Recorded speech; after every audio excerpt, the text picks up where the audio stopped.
And welcome everybody to the Football 360 Show, fast hour football talk on the planet. Coming at you live on YouTube and X.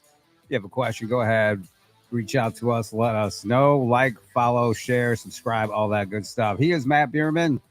I am JP Rock. How you doing, Matt? Doing great. Beautiful day. Where was this weather on Saturday?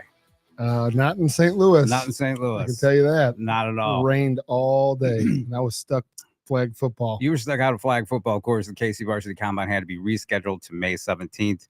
Now it looks like we're going to start getting in the 80s. We're going to go from this cold winter rain stuff to right to the 80s. So hopefully good weather. I know KC Varsity in KC this Saturday is happening, and it's supposed to be 75 and sunny. So we'll have guys dropping out fingers crossed because of the hot weather. It's going to go right for that. And then, of course, you know, the big daddy comes up, Lindenwood Camp, Lindenwood Mega Camp. And of course, that one always seems to manage to be very hot. Yes, it does. Always hot. Yes. Speaking of Lindenwood University, we're excited to be joined today by Lindenwood University assistant coach, Brian Baldwin. Brian, how you doing today? Fantastic. How you guys doing? Great. Thanks for joining us. And so go ahead. Do you want to give the rundown on Brian, or you want to give your own little bio? Matt can do it. Well, Coach Baldwin, great friend of mine and longtime coach in the St. Louis area, and then obviously Cardinal Ritter, graduate. He likes to claim that he got it rolling and has never stopped since he left. Right? he was Luther Burden before there was Luther Burden. And then he played at Kansas State, right? And then he and I met shortly after he got out of college and was coaching. And then we joined forces, and he was coaching defensive backs. I still argue the best defensive back coach I've ever been around. From a skill development standpoint, second to none. The guys he produced over that period of time all did extremely well. I remember like the moment in time I was like, damn, there was a rivals camp in town over at O'Fallon High School. Wow. And BB went over and worked it, was there because his guys were there. He's there and it's the who's who. You got Rod Campbell that ended up at Northwestern, Isom, who ended up playing at Washington State, Tony Adams, who's in the NFL. I don't know who I'm missing, but it's just a crew of guys but guys that competed, right? And he matriculated and ended up over at Lindenwood and has now been coaching there. I don't know how many years you've been at Lindenwood. I just finished my 10th season. Holy cow! Yeah. Wow, that's how crazy. Old I feel, because it's like I feel like that. What I'm talking about is just yesterday, right? And, absolutely. And you did like a minute at Chaminade too, right? Yeah, I was a couple years at Chaminade. Started out at Normandy and Chaminade, and then Fort Zumwalt West. That's right. Wow. Yeah, he had Fort Zumwalt West I too. know better than you. Yeah, he was doing the Fort Zumwalt West, and but I think I look back on those days when we were grinding it out every day doing the skill development, and I think, correct me if I'm wrong, because we've had so many coaches coach in our program that then go to the collegiate ranks. I think it sets them apart from other coaches because they're used to coaching in that skill development environment where a lot of guys are not used to that tenor, right? That style of coaching. And I think it makes a very unique set of skills that a lot of guys in the profession do not have, because if you just come out and play and then you get into coaching, like you've never formed your chops, it's one thing to teach an 8-year-old how to backpedal, right? Oh. It's different. It's hard. They keep their attention and then also be working with the guy from 8 up through 18 years old, and you're grinding it out with him and teaching him how to do it. I think it just creates a really neat environment for you as a professional coach now to really be able to pour into guys. So did you know you always wanted to be a coach? Never had plans on coaching at all. Really? Yep, never did. After I got done playing, Chaminade was our Normandy at that time. Normandy was the opportunity that I had. I was excited about it to go back in the inner city and be able to coach some of the guys. And coming from Kansas State, feeling like, man, hey, I want to give these guys an opportunity to go know what it's like to go play Division I football at the highest level, get those type of opportunities. So I was excited to give back and pour into that community. So that's kind of where I started, and I fell in love with it.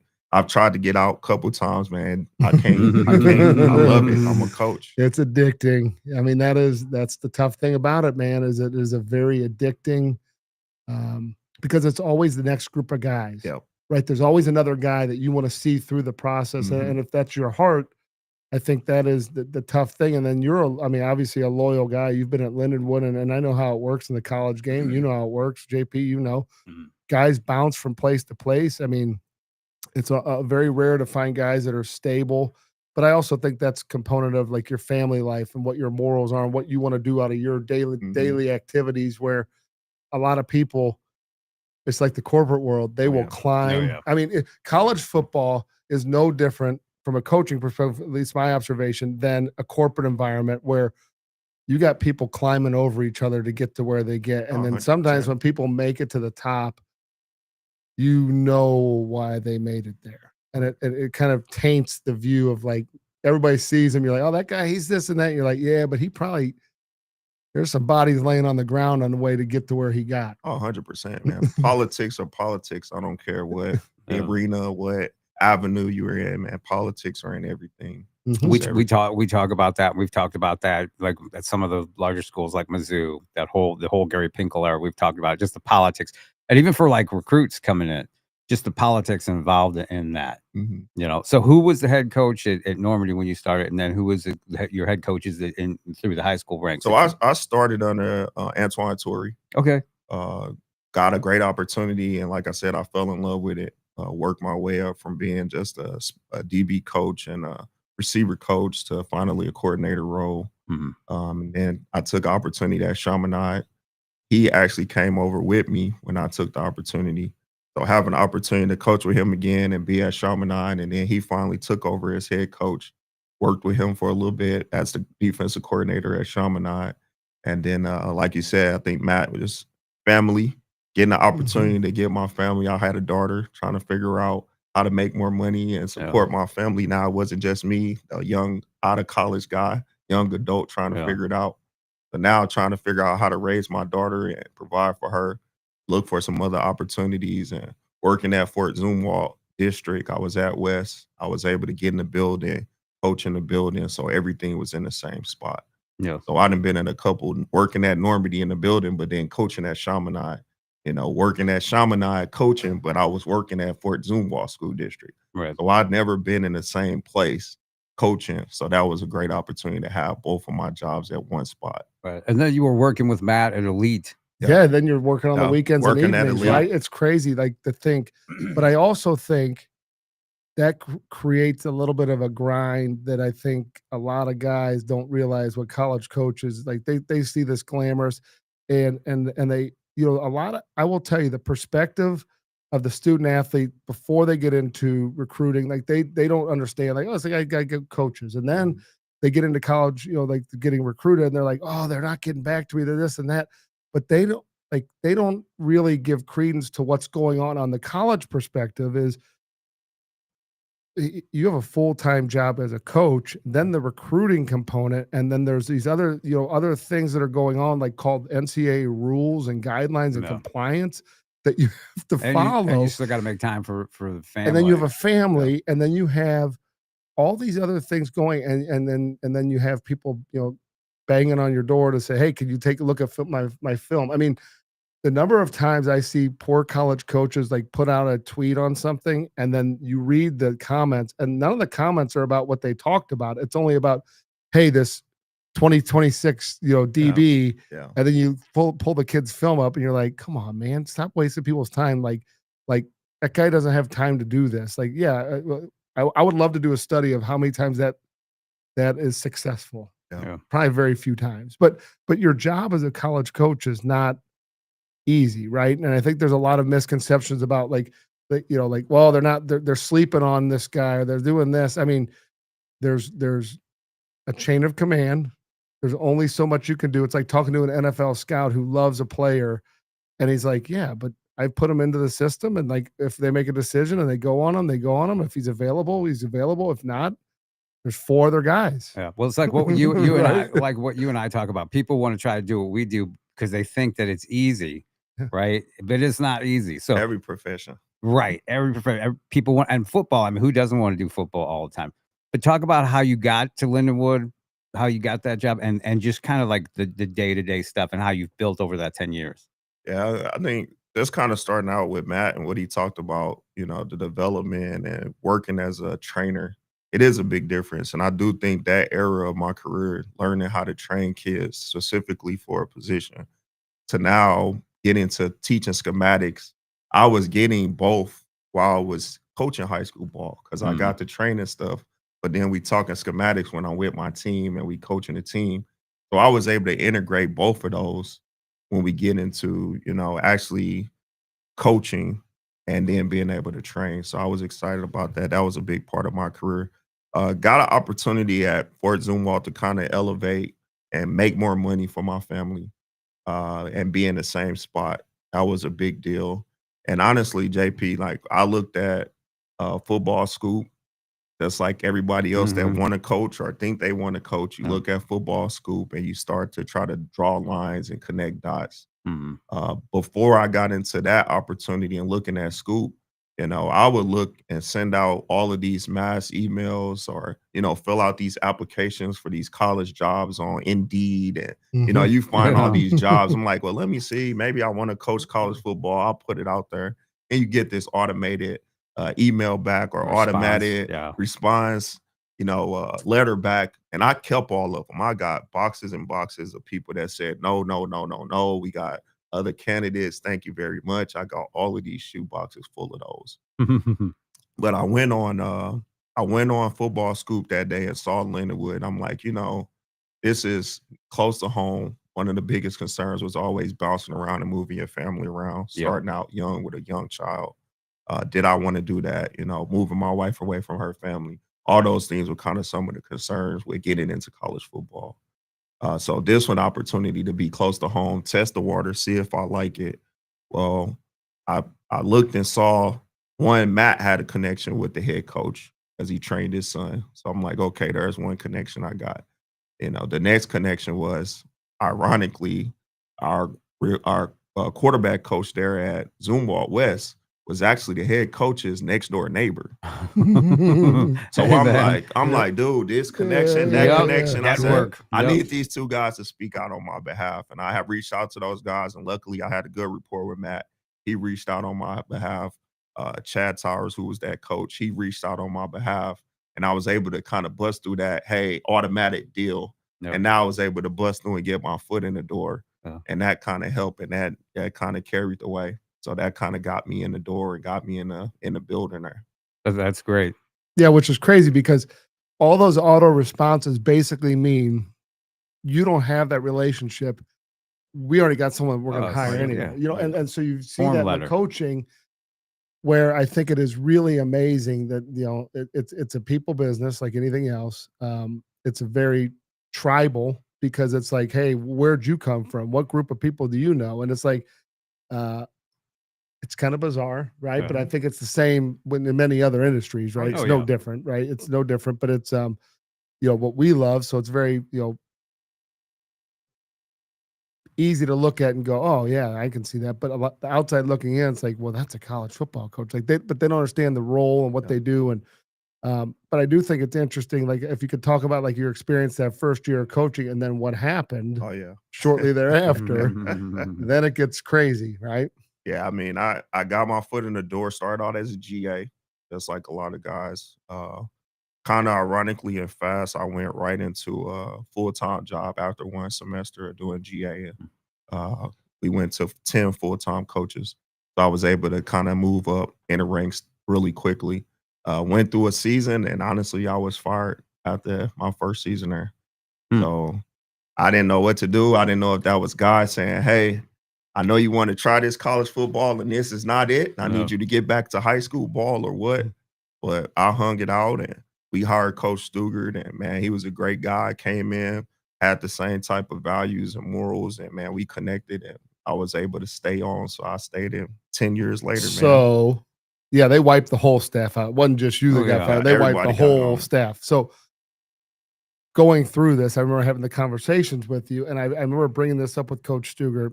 And it was interesting because I remember what you had told me, and then he gave his perspective, which I thought was pretty unique when we interviewed him. One of the things that stood out to me is that in the interview process, and I'm going to paraphrase it, essentially he said something to you about the effect of, we want these guys to have a good college football experience, right? Like And I will tell you, by and large, that is not the sentiment you hear from a lot of people, because that's not necessarily their approach in coaching. And their approach is, we're going to win here for the next 2 to 3 years, or maybe near, and then we're going to leave. And whatever happens, happens, and so be it, right? It's just the industry. Well, his perspective was, and I remember saying that, and he said, well, you want to know why? Because you're the only coach that that got retained and brought back in. And he said that you were the only coach that talked about the kids and actually had a comment about each of the kids and like what you should do with them and looking out for the kids. And to me, that's the Brian Baldwin I know. And I think it typifies what goes on in our facility, because everything is about the individual. Because at the end of the day, yes, teams are made of individuals, and the better your individuals are, the better your team is, right? And so the better you can connect with them, the easier it is for them to do the things that you need them to do for you to be successful. And so I think that gets lost in translation a lot, because it's, it's like the my way or the highway sentiment. And I think you could probably talk even more about that, because back 10 years ago, kids couldn't go anywhere. And now it's a transient population where you talk to them wrong and they leave. Yeah. Right. I mean, it's, or even if you talk to them correctly and you got a great relationship and someone offers more money, they leave. Yeah. I mean, you hit it on the head. When I started coaching, when we talked about this whole thing, I started because I wanted kids from Normandy to go to college and get that type of experience. That's why I started my career. Yeah. So when coach talked to me not knowing better, I mean, that's my first time being fired. That was my first time getting a college job. So I didn't really know how to respond. But to me, it was about the kids. And that has always been my, goal, and always my tribute to coaching is about the kids. Coach about the kids, recruit, inspire, work with the kids, man. So in your mindset, it was like, I'm handing my kids over to this man, so I want to let him know about each one, and he saw exactly how much you care. Which that is countercultural in football, though. Which you would think that it's not. You think that everybody's like that. I'm telling you, that is not the way it is, right? It's not. It's like you just said. The guys promote themselves because they need a job. Yep. So for them, it was like, hey, I can do special teams, and hey, I coach this, and I've been here and I've been there. Well, I only coach high school football, so I didn't have nothing behind me to say, hey, I did this, I did that. It was my first job. So to me, it was, hey, you need to watch out for this guy. He has academic issues. This kid is a really good kid. He just needs some mentoring. So that's what I knew. That's what I did. So that's what I talked about. All right. And that's what got you to stay, right? And I think that's the beauty of what you bring to the table. And I think we need more coaches like that, because it's remember the old Chris Rock joke where he says he's talking about the guy talking about, I take care of my kids. He said, well, you're supposed to take care of your kids, right? But as a coach, you would assume that every single person has that motive in loving the coach kids. And that's just simply not the fact. It's just not, right? And it's just unfortunate, but that's the truth. It's the same thing as there are people that, like the doctors, you think their main objective is to take care of and heal people. Yeah. Probably not all of them see it that way. Well, it's great to coach. Right? Stuttgart has that mindset and mentality. And every Lindenwood coach I've spoken with, I mean, that's pretty much the across the team, right? Across the coach is very unique. Like that interviewing process was different. It was my first one. I was second when I did an interview with the previous coach. So it was my second interview, and it really was just a phone conversation. And it was just like two guys that just getting to know each other, and we talked for literally 2 hours on the phone. We talked about the kids and talked about his career and where he wanted to do with the program and things like that. So we just talked. Yeah, and that's pretty much the culture at Lindenwood University on the team. I mean, just if Coach Stuttgart sets the tone, and that's every Lindenwood coach that I've spoken with that I know. It's like everybody is on the same page. Yeah, coach only look for certain type of coaches. You have to fit the culture of what he want to do and how you want to do it. Well, yeah, I mean, and I think the struggle today is there's different ways to do it, right? And there's what is your motive? And I think that is, I always go back to like in coaching, because that's what we do, the training side of it. But why are you doing this, right? If it is to make money, it's probably the wrong thing to do, because there's plenty of things you can go do to make money. I mean, there's plenty of things, but you are in a very intimate environment with another human being who is trying to do something that is that you can affect one way or the other, very positively or very negatively, right? And I think that's the beauty of being a coach, because you build these relationships, and I think when you build those relationships, they can last, a lifetime. They could also leave with the number of people that have resentment towards coaches because of communication issues, or resentment of coaches towards kids because they didn't do what they're supposed to do. It goes two-way street, Yeah. right? And but that's the beauty of it. I think there's, if you enjoy kind of being a walking counselor, so to speak, where you're on the field with them, and look, most of the guys in college, I mean, this is probably an unpopular opinion, most of them are under age 24. Now there's some that are older now, but their brains are not fully formed. I mean, that is scientific proof. And you know what?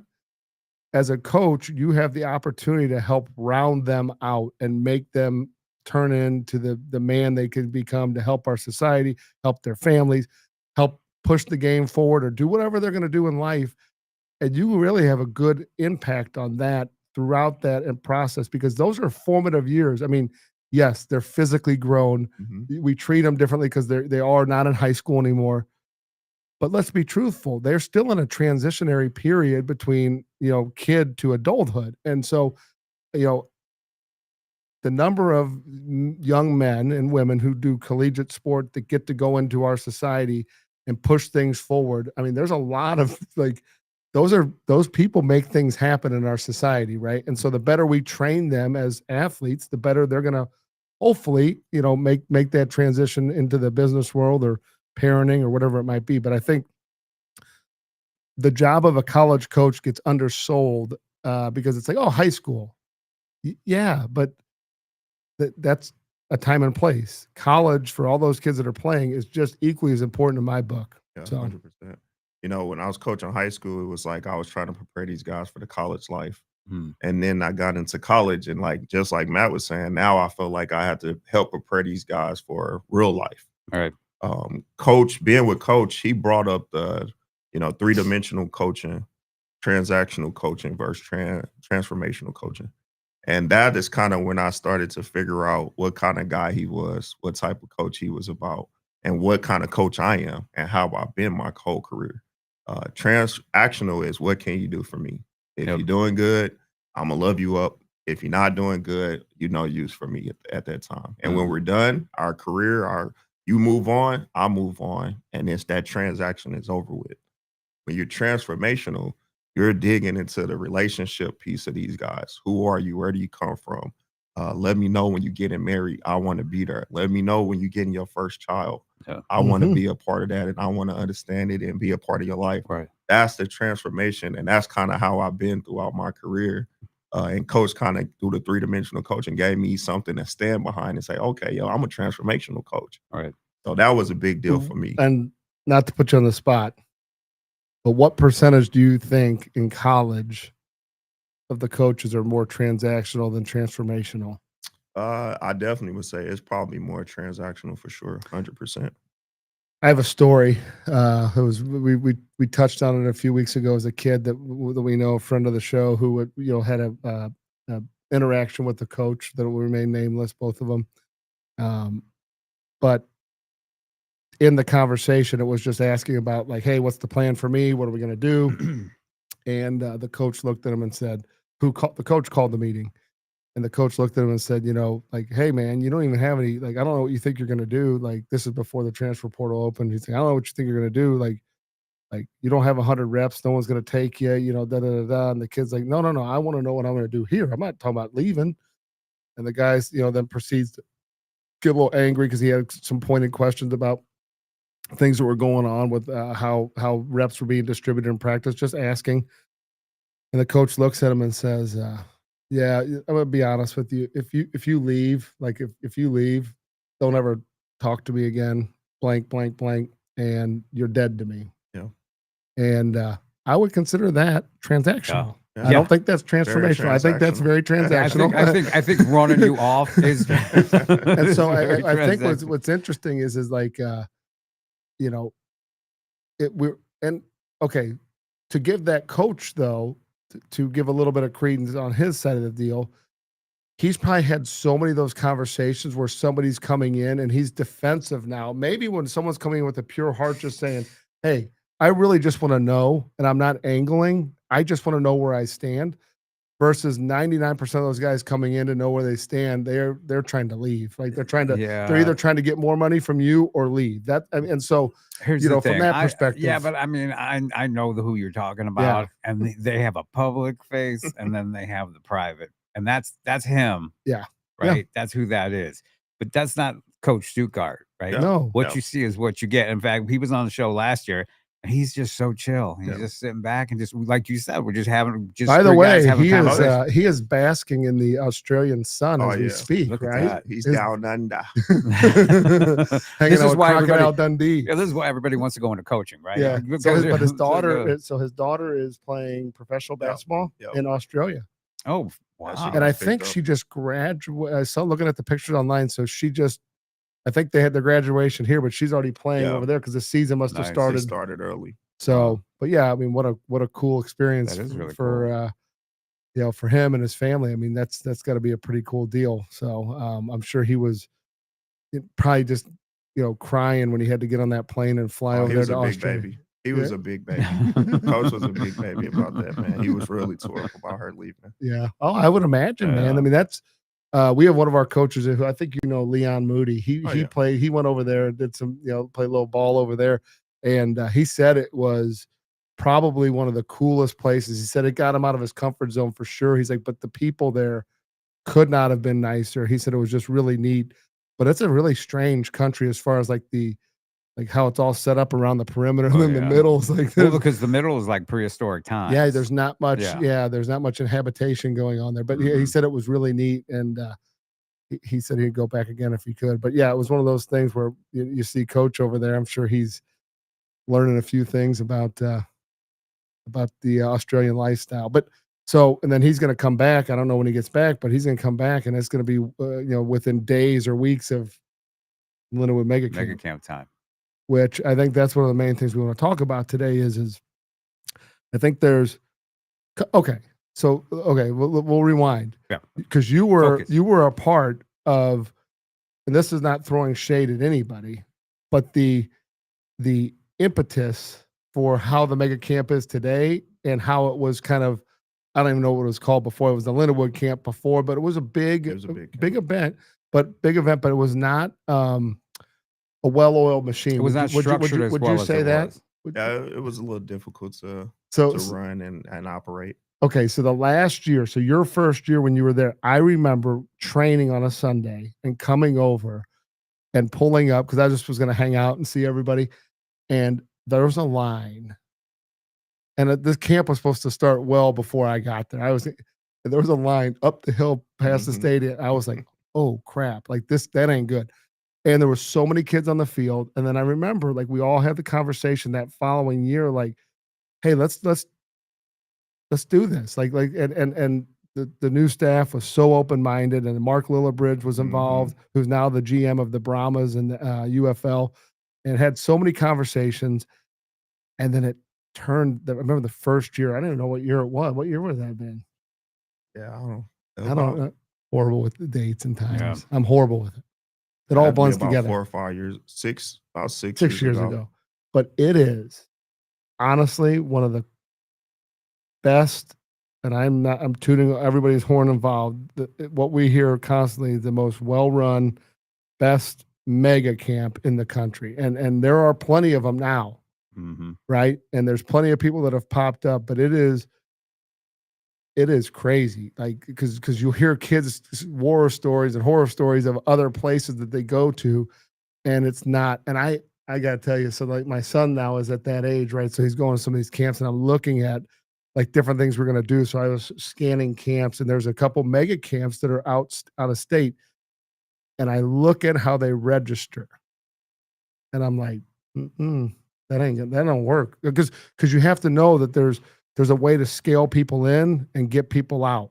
And if you notice like how their registrations are set up, you're like, there's no way in heck they're going to be able to accomplish anything that's going to be good or palatable for the coaches. At the end of the day, you need to make it a great environment for the coaches, because that's It's what it's there. And So you the know coaches that to be able being to see the kids. involved with the mega camp, Lindenwood mega Yeah, camp. so you get to be we're front row. We get to do the testing and be a part of it, and we love it. It's probably the most fun 2 days of the Yeah. year, It's right? 2 grind days. And Yeah. so okay, so your role is the camp director. That you run the whole thing. I don't know, is Mhm. that your official title? It Is the is, camp yeah. director? So he is behind the scenes, and we were talking a minute ago about the number of requests. The closer we get, so the PSA is before we get all the way through all this, register June 6th and 7th. There are 2 days. You live in town. My suggestion is if you can find the registration space, do both days. That is not a sales plug. That is not telling No, you. let's let you do the sales pitch. Yeah, it's I'm not not a sales sales pitch. pitching. It is what it is. And so, Yeah. but I do think there are some misconceptions about there's so many kids there and this and Yeah. that. What you have to understand, and Brian can give you more of the details as we'll ask about, it's a misconception because what happens is there's a group coming in, checking in.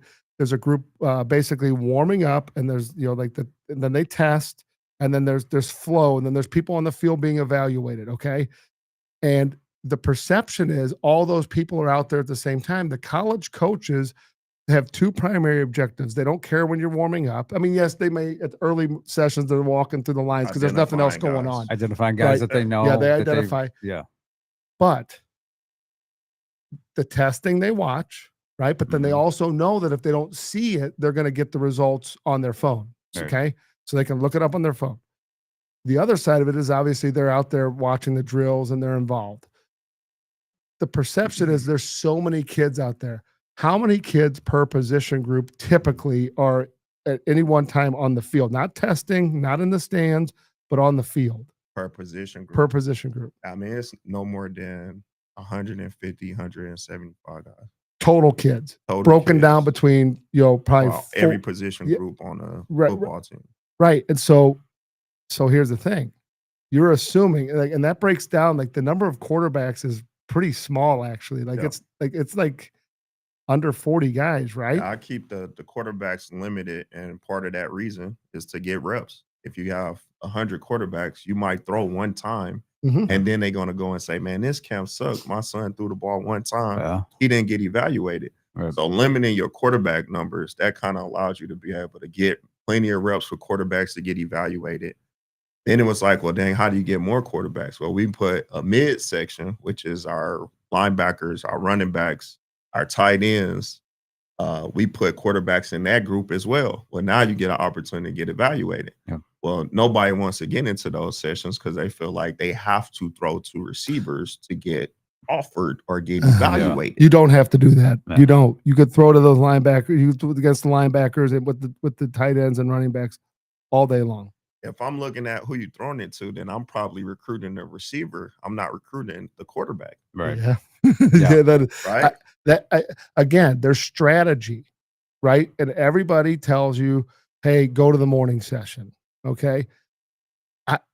Listen, as someone that's been there since day one and I'm there all day, I get to see it. Those guys are recruiting the entire time. They're recruiting the entire time. And the reason why you go both days, in my opinion, is there's sometimes different coaches from day to day and session to session because of schedules and all that stuff. I'm an odds guy. You increase your odds by going to both, right? Yeah, 100%. So that would be the suggestion. That's not trying to upsell you. Listen, there's plenty of camps that are going to rob you blind. You are going to get your value out of this one. I promise you, because nowhere else you're going to go within a 300-400 mile radius so you can get this many coaches' eyeballs on you. Exactly. How many coaching staffs show up? We ranged about 400 coaches Mm-hmm. and probably about 80 universities. Wow. Yeah. Did you hear that? Yeah. If you're a player in the region that sees this, we get people from all over the place that watch this all over the country. 80 programs, about 400 coaches. We got guys coming from California. I know a group of guys. Coach Canada, Dylan Bradley's yeah. bringing a bunch of guys from California. Yeah. I mean, there's guys from Canada. Canada's big. Canada's yeah. been down here last Yeah. year. Florida. I mean, it's everywhere. So here's the deal. Do the math. 80 schools.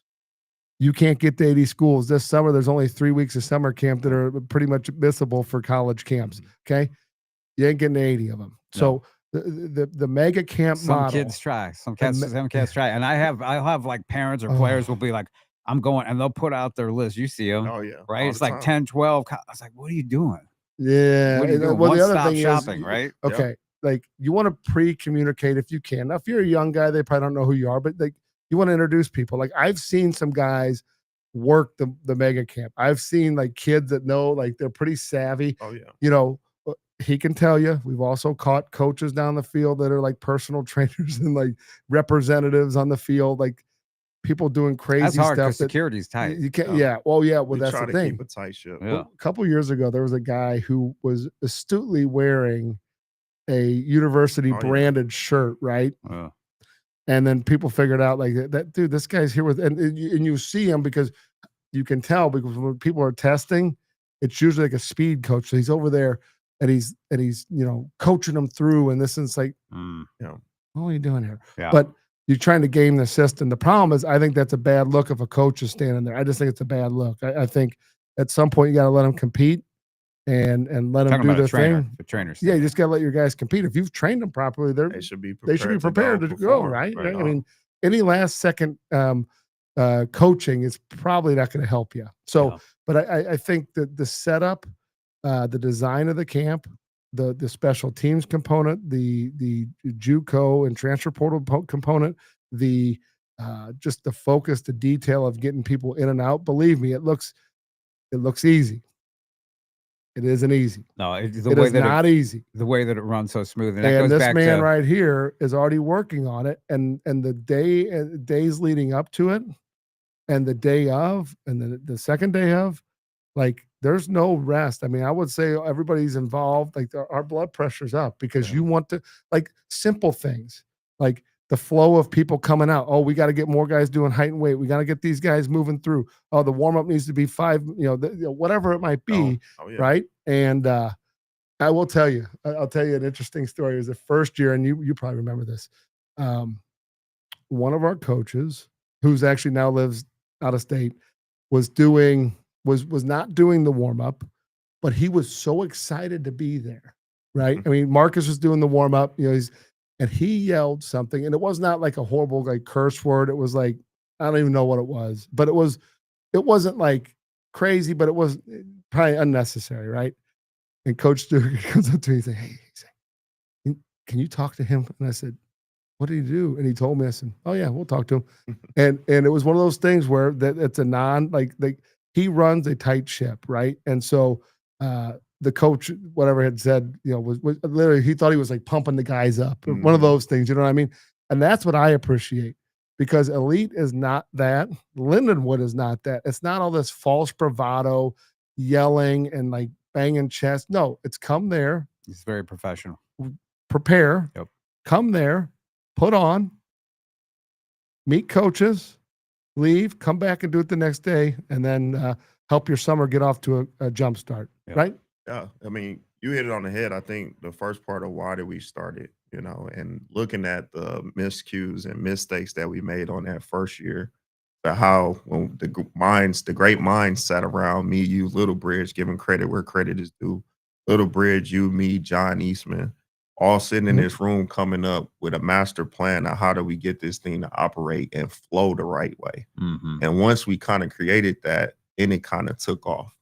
At that first year, a lot of great feedback. Coaches love it. They're not running all over the place from this field to this field to try to go look at a guy. You can see the kids that you need to see right here in one spot, and they love it. So that was one thing. We wanted to make sure that the flow was right. The registration, that was a big part. We couldn't have lines, around the building no more. Wrapping around the stadium. So just making sure the flow of everything was good. That was a big thing that we looked into. And we got it down packed now. So it's been flowing pretty well. Yeah. So before the mega camp, Mizzou used to have a satellite camp there. Yeah. And the last one that I was at, oh my God, 600 kids showed up. Oh, I mean, yeah. on the field at one time, 600 kids. So Yeah. you can imagine what that was like. Oh yeah. Right. That was just a horrible mess. it was a nightmare. So right now you said you got it all organized. How difficult is it? How much work is it to get it to just roll it out, or do you just got it on autopilot now? Yeah, it's a pretty well-oiled machine. Mhm. Just like everything else, it's always something new every year. You're dealing with different people. Yeah. So you got different coaching styles. Guys are moving, guys are changing. It flows because of everybody else, not because of me. Yeah. If I don't have the hands, if I don't have the help, then it doesn't do what it needs to do. So making sure that everybody understand how to flow right, how what your job title is. That's the hardest part. Like Coach said, some guys you will give them a job and they so excited about the camp, they not doing their responsibility. Like you're hired and you're here because you need Yes. to sit in this spot Right. and make sure everything is good. But everybody is excited. Coaches want to get on the field. Yeah. The Oh. players want to get back on. Everybody wants to get access to the coaches. Yeah. It- And the yes. coaching staffs from the various programs, I'm sure they love to come. It's not hard to get them to come on down. Oh, they Yeah. love it. Same thing for the kids, in creating this for me, being the guy that I am, this allowed the camp, mega camp allowed kids from St. Louis area or nearby to be able to get in front as many coaches as possible. Mhm. In a one-stop shop. And That's a- what and it on a is for me. budget, on a It's not budget. the financial, it's not, robbing kids. It Right. was giving them access to this many coaches in one location for you to say, hey, now we don't have to spend money to go fly to California to go see this where the coach is here. You got in front of the coach. And some of these I don't know what we refer to them as, but some of these guys roll through town and they're charging $300 to $600 for a camp. Oh yeah. And then what do they get out of it? And there's nobody there. Right. Whereas this, the 80 programs, the 400 coaches, I mean, you can't beat it. It is the best deal in the region, in the Midwest. If you're in driving distance, Well, here's the even thing. Canada. Back in the day, there was other ones. There's one in Chicago. There's some down in Dallas. But the thing is they're run differently. Yep. And that's not a swipe at anybody. That's just historically, there's just I mean, you just hear think from it's you just hear from interesting. the I just kids. think it's One in interesting. Indianapolis and But I one in do Memphis. think, and this is like, it's what is your motivation? What is your motivation? Why are you doing it? And he just said that's why we're doing it, for the kids. The impetus of elite football is that, and that's it. It's never varied. It's never changed. He and I have had so many heart to hearts, and he's given me some really good advice over the years, not to worry about things, about like, hey, just stay the path you're on, keep doing what you're doing. God's already showing you the pathway, and look at the fruits of your labor. Like, Right. look at it. Like, And I mean, the great like, how thing many times is- have you told me that? A lot. A lot. And you know what? It's the same thing, what's going on there. And I think that is the beauty of it. And I think it's not trying to be something that it isn't. It just is what it is. And I Right. think there's some beauty in the simplicity of it. And it's not just for Lindenwood. And just talk about the various levels of colleges that come to Oh yeah. evaluate kids, because it's top to bottom. It's top to bottom. I mean, right now we have registered coaches from JUCO.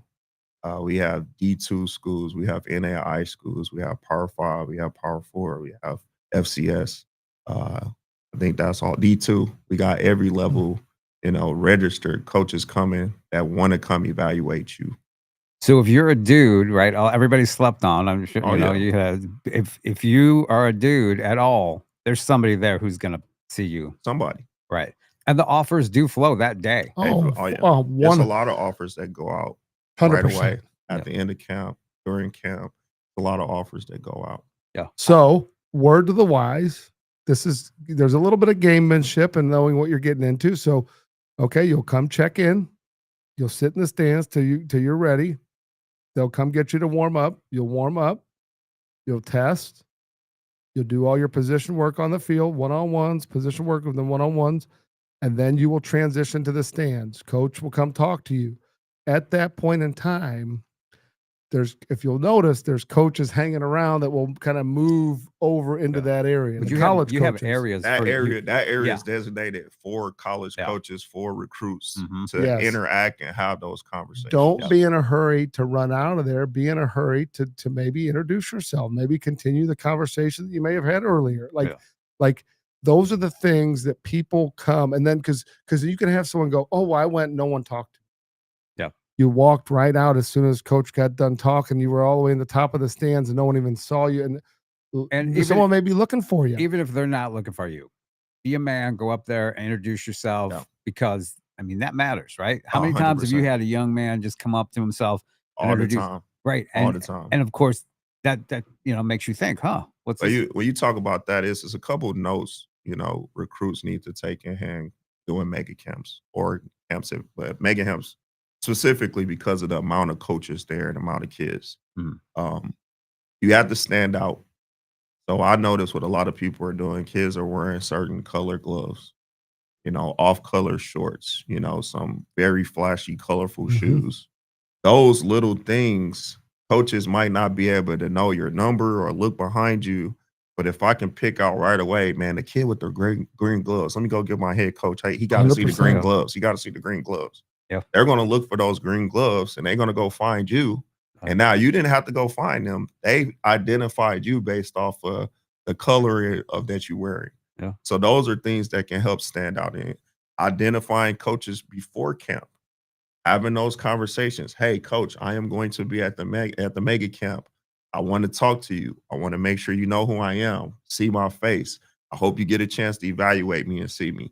Those are ways to kind of pre-set up that situation. So Mhm. now when camp is over with, you're not just whatever 100 amount of kids that was in the camp. Now I'm saying, hey, that kid that DM me, this is the one that DM me. Hey, man, yeah, I remember you hit me up. I did get a chance to see you did a great job today. So being able to have yourself identified is vital in big camps like this. Yeah, that's great advice. Vital. No, Do not show up and just slide by, because we're in an age where a lot of you guys, you younger guys, I'm talking to you, you would prefer to do it on the phone rather than look someone in the eye and shake their hand and introduce yourself to them. Like I said earlier, it's a people business. They are recruiting kids that can make their program better, and they're looking for people that have character. Part of having good character is be able to face somebody, look them in the eye, and talk to them and hold a conversation. Yeah. Because you're going to be doing that in position meetings with that person for the next 4 years or 5 years, whatever it might be. So you might want to start building some rapport, and those guys acknowledge those traits in people, because guess what?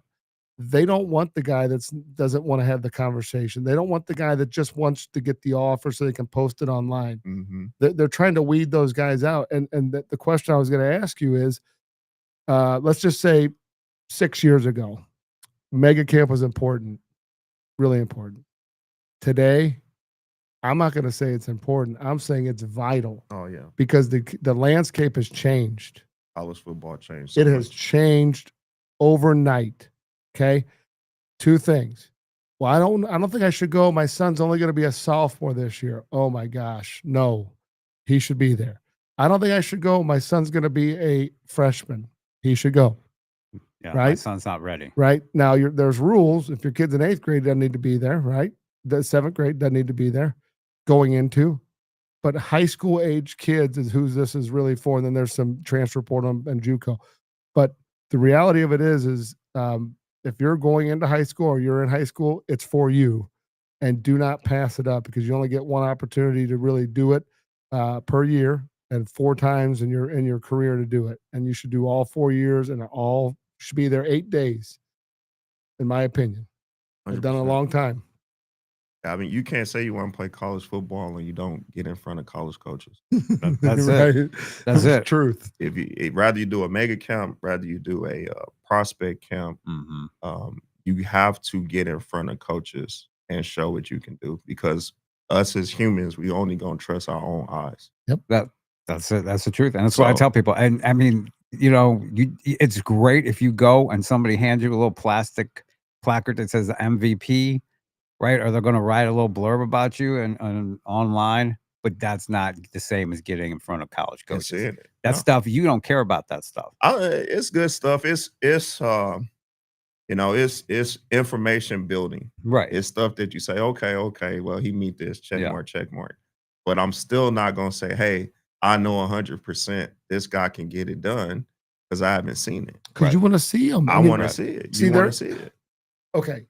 Film is the holy grail, because it shows you what you can do on film. But I will tell you, the vast majority of coaches still want to see you on the hoof, and that you don't need to be in pads. You could be in a t-shirt and shorts. They want to see how you move.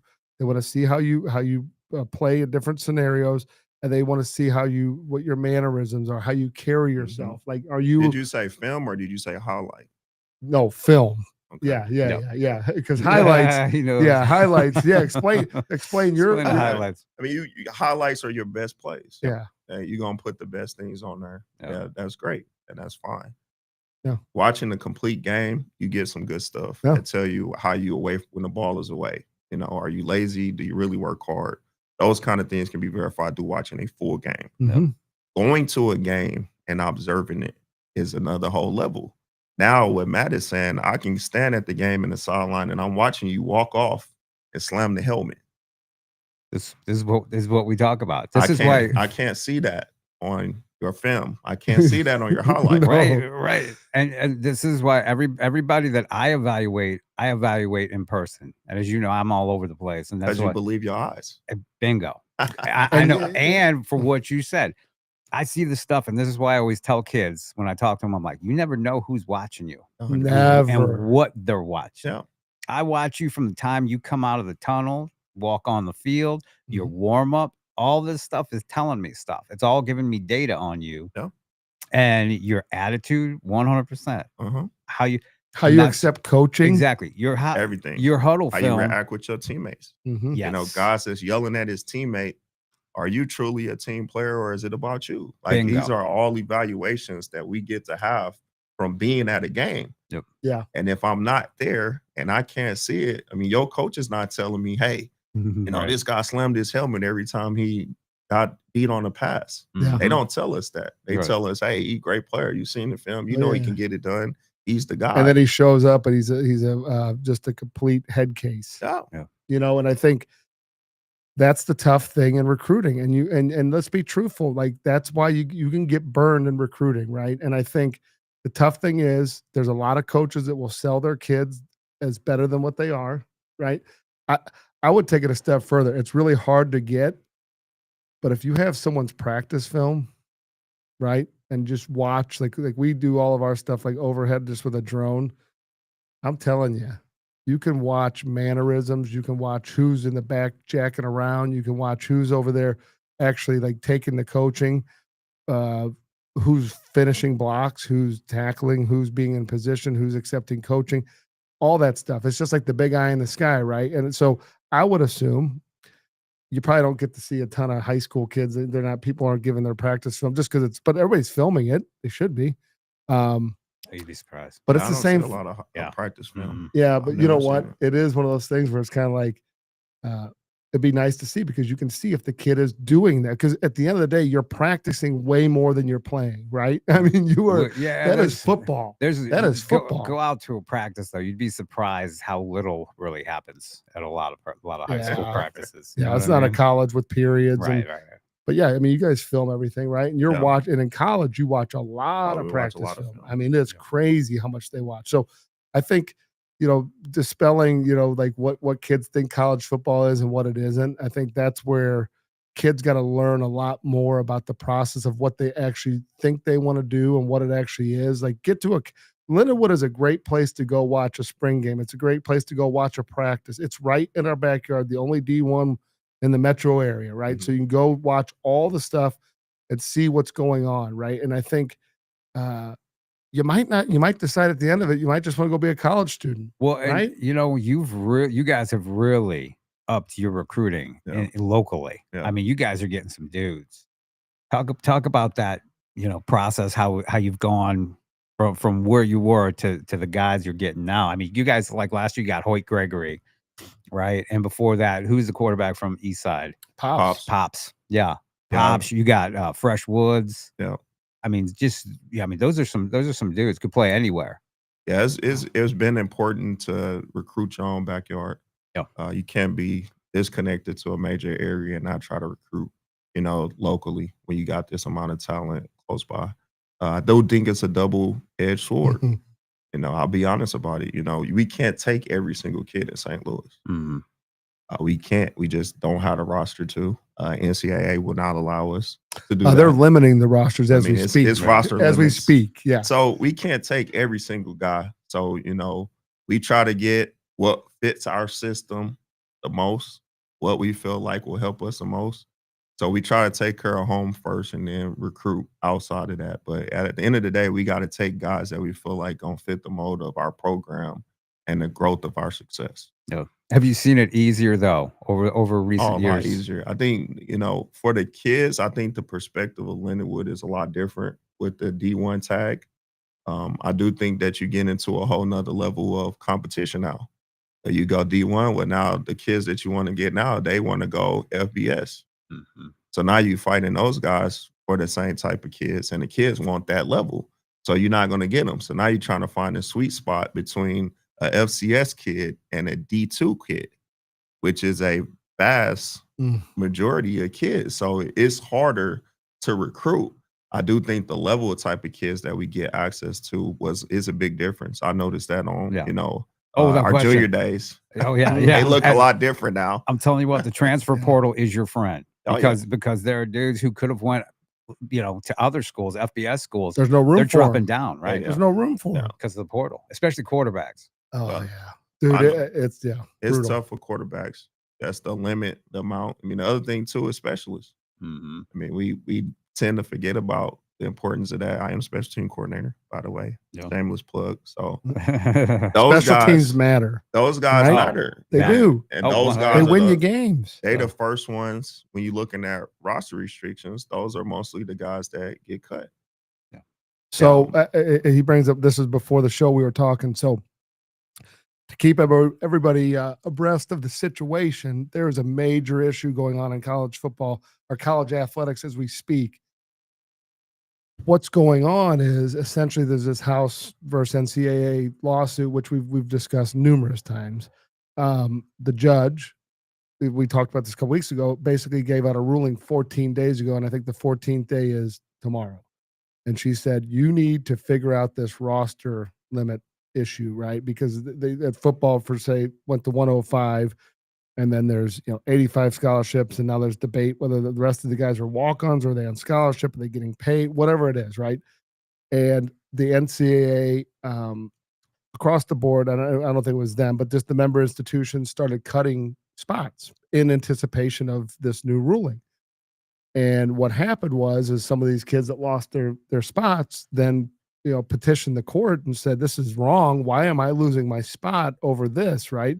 And the court then came back and said, well, hey, that was not our intention. This was supposed to be kids are grandfathered in, and then over time, there's attrition that will take place, and then you'll get to your roster limits through that, right? Some other sports are going to just expand, but football is one of the ones that's contracting. So she gave them 14 days, and the last article I read on it was that most of the Power 4 teams had decided that they were going to work on it and they would leave it optional, which, reading the tea leaves, that's not what this lady, the judge, is looking for. She is looking for, no, you're going to grandfather the kids that are on your roster. You're going to have remedy the kids you've already cut. And then we're going to move forward with the plan. But the problem is if they don't do that, it's going to court. That's what she threatened. And if it goes to court, there's estimates of $6 to $20 billion that's going to be on the line that the NCAA is going to be liable for in paying back to athletes from over the years. It will sink them. It's done. $2 billion is going to really cause an issue. It's going to destroy the NCAA. Something else will have to take its place. It will be defunct. It'll be defaulted. It will not be around, right? Which sounds crazy, but if they allow this to go to court, they're losing. They're not going to pull out a miraculous, class action lawsuit. Yeah. They're in trouble. That's why they're trying to settle, right? So the problem is like it's left coaches and colleges and compliance groups in a really tough spot because it's like, well, what do we do, right?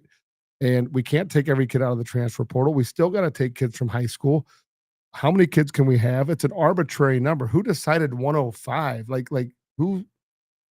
How does that make sense? It doesn't. And then what you just said, then it plays into specialist. It screws those guys because it's like, well, how many guys can we have? How many extra guys can we keep on the roster? And those are guys that can win games for you or lose games for you. And I think a shameless plug, there's a really nice component of the mega camp, which is specialist involved, which is David Brader does an excellent job. They come out there on the field, they do a great job. So the way it works is they do all their stuff up on the top field, and then they come down to the main field, so the coaches don't have to go. They come down, they can see them. It's an awesome. And those specialist guys, they're fired up, man. Yeah, they are. They are happy to be there. They're, they want to show their stuff. Yeah. I know they don't, like you said, they don't get a lot of the due that they deserve because of their importance. But man, they're fired up when they get there. And then, talking about that session, the one thing that I would get, emails about is, you didn't have every school there and everybody, you have to understand that is a position of need. Yep. If they don't need a kicker, then they're not going to watch the specialist session. Correct. Yeah. So the coaches that are there, those are the guys that are interested, that have a need, that have a want for a specialist. So they're going to evaluate. The other guys say, we are full. We don't need to watch this session. Right. Yeah. So that's important to understand, So you get, why wasn't Iowa watching me? All the time. That is, Nebraska was there. Why wasn't Nebraska? Right. I can't make Nebraska watch. But here's that the session. thing, that what he just said is what people need to understand. There's a method to the madness. And although you want to be in control of it, you're not in control of it, right? Just as the coach is not in control of getting every kid he wants, right? It's a give and take for everybody. It's a very frustrating process for the parents. It's a very frustrating process for the coaches as well, right? I mean, it just is. It's not, it's just not easy, right? And it's so, that real world scenario, I know people, well, why didn't they see my kid kicked all these, or my kid threw these balls and no one offered them? Well, there's probably not enough underlying proof of your kid being what they need, right? Whether it's a size thing, whether it's a film thing, whether it's a character thing. I mean, there's a lot of worry about issues. the things you can control, right? Right. And don't take it personal if they don't No. offer you. And Right. I mean, the thing we hear all the time is, well, why'd they offer this kid on this team? They didn't offer my kid. My kid's all state. Yeah, but your kid might not fit the mold, or you might be full. Yeah. Right? I mean, like It's never really personal. I it think can't be. people take it personal. It's not a personal vendetta against a Right. kid. It's not a personal vendetta against coach. Yeah. It's simply, do we have the numbers? Do they fit the mold of our program? Yeah. Are we going to have a spot for them? Those are all the things that go into play when you talk about recruiting. right. I tell kids all the time, it's business. You need to treat it as business. Don't take Yeah. it personal. Yeah. It's you guys are running a business. I know it's a game, Everybody. Yeah. but it's everybody. Speaking It's of a business. business, Yeah. are you guys seeing more and more people with like street agents, like our agent representatives? Oh yeah.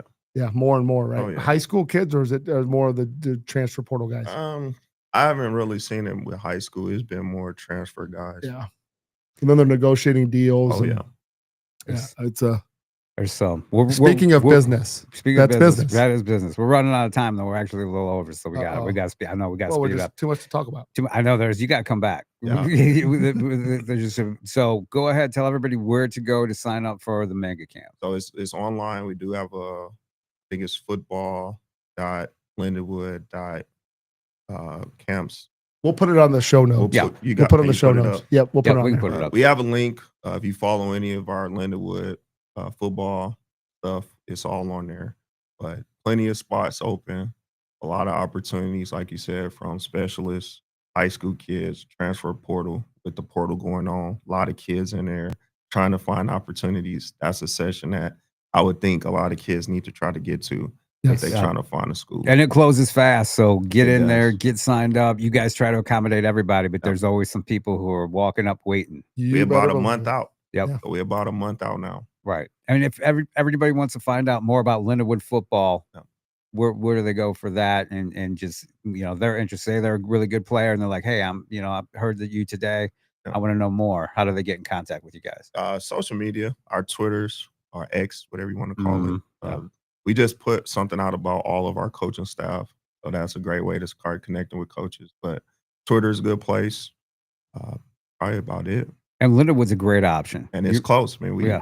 You're a high school football player, want to play D1 ball. It's a nice option. town. I mean, it's a great facilities, great school, great location, all of it. It's a win. You agree? I do. A win. There you go. There you go. All right, man. I told you, fastest hour football talk on the planet. Appreciate you. It went Yeah, by fast. thank you for Appreciate coming in, you. Brian. Thank you so much for joining us. And you got to come back because, man, you're right. We blew touched through that. Jeez. That went by fast.